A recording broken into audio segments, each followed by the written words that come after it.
Good morning, everyone. Let's start another chapter, another poem, An Epitaph, and it is penned down by Walter Delamere.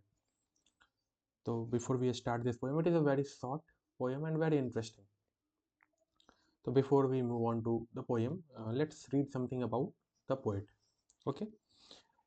So, the name of the poem is An Epitaph, and the poet is Walter Delamere. The name of the poet is Walter Delamere. So remember the name of poet also because it is asked in exam. So be very careful while reading it. So let's start.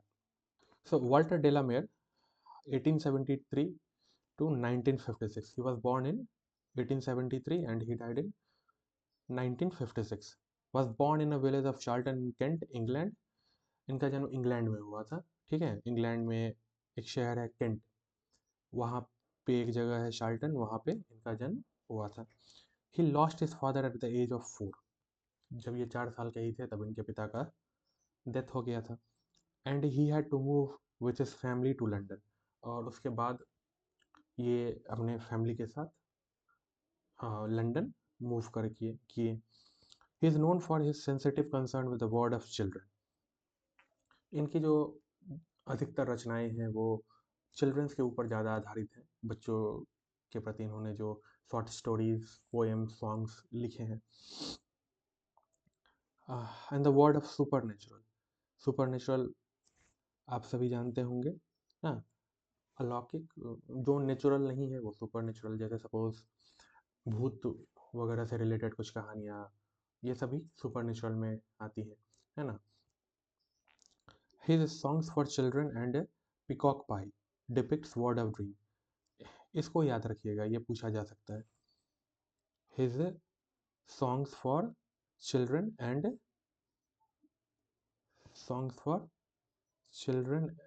And peacock pie, ये depicts the world of dream, यानी कि सपनों की दुनिया, उसका वर्णन किया गया है इसमें. ये स्पेशली चिल्ड्रंस के लिए है और ये काफ़ी पॉपुलर भी है.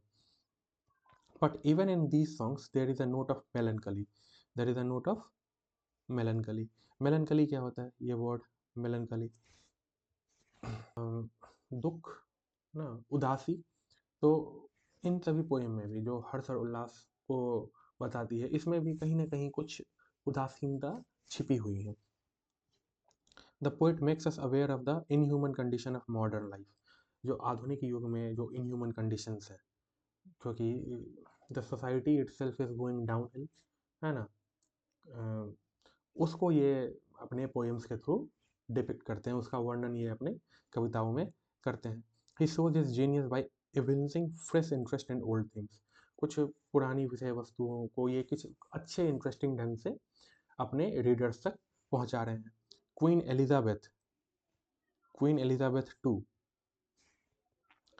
एलिजाबेथ टू जो थी, उन्होंने इनको ऑनर किया था.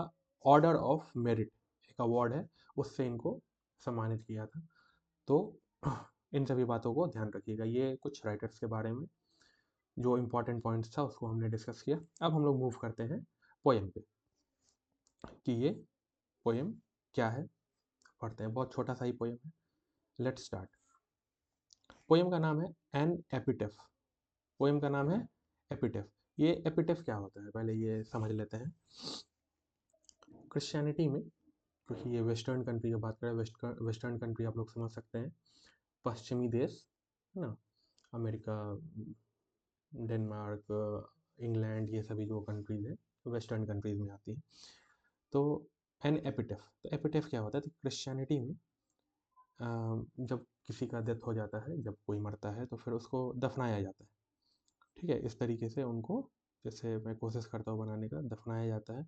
और जहाँ पे उनको दफनाया जाता है तो सिमेट्री में वहाँ पे एक पत्थर इस तरीके से उभरा रहता है. ये पोर्शन ऑलमोस्ट बेरिड रहता है और यहाँ पे ये जो है, ये पोर्शन जो है ज़मीन के ऊपर इस तरीके से उभरा रहता है. इसको कहते हैं टॉम स्टोन. ठीक है, और इसके ऊपर में लिखा रहता है.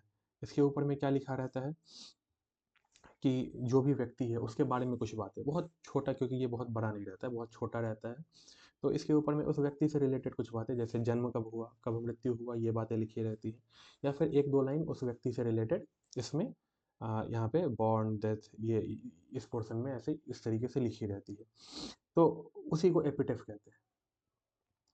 ठीक है, ये इसका शाब्दिक अर्थ हुआ।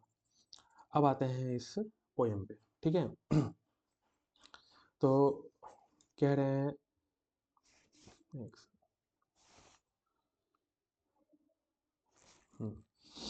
Here lies a most beautiful lady. जो पोएट है वो लिख रहे हैं, कह रहे हैं क्या, here lies a most beautiful lady. और एक और बात है कि ज़्यादातर एपिटेफ्स जो होते हैं उसके ऊपर में इस तरीके से लिखा रहता है, here lies this person, here lies that person, इस तरीके से। अगर आप लोगों ने हैरी पॉटर देखी होंगी तो उसके सेवन्थ या एट्थ में जब एक डॉबी एल्फ रहता है, उसको जब उसका डेथ हो जाता है, हैरी पॉटर उसको दफनाता है, तो उसके वहाँ पे भी वो लिखता है, here lies Dobby the free elf, इस तरीके से। तो वो भी एक तरह का एपिटेफ हुआ। तो इस तरीके से ही एपिटेफ का इन जनरली, जरूरी नहीं है ये ऐसा ही होगा, लेकिन इन जनरली इस तरीके से शुरू किया जाता है कि हेयर लाइज। तो यहाँ पे पोएट लिखते हैं, here lies a most beautiful lady. किस तरीके से इंट्रोडक्शन दिया जा रहा है कि here lies a most beautiful lady. Most beautiful, यहाँ सुपरलेटिव डिग्री का इस्तेमाल किया गया है, यानी कि सबसे अधिक सुंदर जो एक महिला है यहाँ पे वो लाइज, यानी कि वो जो लेटी हुई है वहाँ पे उस कब्र में। Light of step and heart was she. Light of step and heart, light of step and heart का मतलब यहाँ पे हुआ कि उन, जब तक वो जीवित थी वो बहुत light of step and heart, मतलब विदाउट एनी कमिटमेंट, बिना किसी कमिटमेंट के वो बहुत जगह भ्रमण करती थी, घूमती थी, एक जगह से दूसरी जगह जाना आना, ठीक है, बिना किसी पाबंदी के।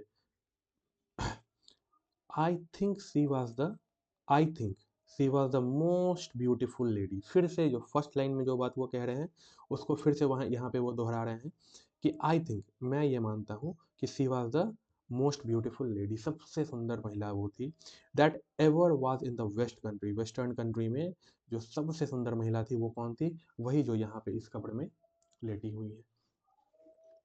बट ब्यूटी वैनिसेस, ये लाइंस आप ध्यान में रखिएगा क्योंकि लाइंस भी पूछा जाता है एग्जाम में। ठीक है, तो लाइंस ध्यान रखिएगा, बहुत कैची लाइंस है ये। अगर एक बार अभी मैं पढ़ा दे रहा हूँ, उसके बाद खुद भी अगर आप इस पोएम को, मेरे ख्याल से 7-8 लाइन का ही है, इसको आप 2-3 बार पढ़िएगा तो इस पोएम से रिलेटेड कोई भी लाइन आएगा तो वो आप मिस नहीं कर सकते हैं एग्जाम में। But beauty vanishes, beauty passes, however rare it, however rare it be. जो ब्यूटी है, जो सुंदरता है, वो वैनिसेस, वो खत्म हो जाता है, धुल जाता है। ब्यूटी पासेस, ब्यूटी जो है वो आया गया, जब तक कोई भी पुरुष महिला वो जब सुंदर है, जब तक वो एक सर्टेन एज तक रहते हैं तो वो काफ़ी सुंदर दिखते हैं, अट्रैक्टिव लगते हैं, लेकिन फिर उम्र के साथ साथ धीरे धीरे वो ब्यूटी जो है वो वैनिश हो जाता है, वो ब्यूटी पास हो जाता है। हाउएवर रेयर, कितना भी रेयर वो ब्यूटी हो, वो एक ना एक दिन उसको फिर उस टॉम्ब में ही जाना है, वो उस ग्रेव में ही जाना है, उस कब्र में ही लेटना है। यहाँ पे ये साउंड ऑफ मेलनकली आप लोगों को आ रहा होगा कि यहाँ पे ब्यूटी का बात हो रहा है, सुंदरता का बात कर रहा है, तो हम लोग क्या मानते हैं कि सुंदरता तो सनातन है, हमेशा रहता है। लेकिन यहाँ पे एक वो जो नोट ऑफ मेलनकली है, उदासीनता, कि बहुत सुंदर थी वो, लेकिन अब क्या, अब तो वो जा चुकी है। And when I crumble who will remember, and when I crumble who will remember this lady of the west country. When I crumble, यहाँ पे क्रम्बल का मीनिंग है डाई, यहाँ पे क्रम्बल का मीनिंग है डाई, कि अगर मैं मर जाऊंगा, एंड जब मैं मर जाऊंगा, हु विल रिमेंबर, कौन याद रखेगा, this lady of the west country, ये जो लेडी है, ये इतनी सुंदर लेडी, जब तक वो जीवित थी, जब तक वो जवान थी, उनका चर्चा हर जगह हुआ, बहुत सुंदर थी। अब मेरे नज़र में तो पूरे वेस्टर्न वेस्टर्न कंट्री में सबसे ज़्यादा सुंदर वही महिला थी, लेकिन जब अब तो ये रही नहीं इस दुनिया में, एंड व्हेन आई, जब मैं भी मर जाऊंगा तो फिर कौन याद रखेगा इनको, क्योंकि समय के साथ कोई और आएंगी जो इनसे ज़्यादा सुंदर होंगी, या उस जनरेशन के लिए वो रोल मॉडल होंगी, एनी ऑफ दिस थिंग। तो यहीं पे ये पोयम समाप्त हो जाता है, बस यही पोयम है। और एपिटेफ है, नाम से भी पता चल रहा है, यहाँ एपिटेफ है, यहाँ पे ऐसे तो नहीं लिख सकते हैं, है ना, यहाँ पे एपिक तो नहीं लिख सकते, यहाँ पे तो यहाँ पे जितना शॉर्ट में, तो यहाँ पे पोएट जो है बहुत अच्छे तरीके से एकदम शॉर्ट में, एपिटैफ है यहाँ पे आपको लिमिटेड वर्ड ही मिलता है, आप कम शब्दों में कितना ज़्यादा चीज़ कह पाएँ। तो यहाँ पे उस जो जो भी लेडी थी उनका तारीफ़ करते हुए, अपना पॉइंट ऑफ व्यू रखते हुए ये चीज़ उन्होंने कहा है। तो यहाँ पे डेथ, ये सब जो मेलनकली, ये इस सब का नोट इस पोएम में है। तो यही था ये पोएम। इसको फिर से आप लोग खुद से भी लाइन बाय लाइन अच्छे से पढ़िएगा। ठीक है? All the best.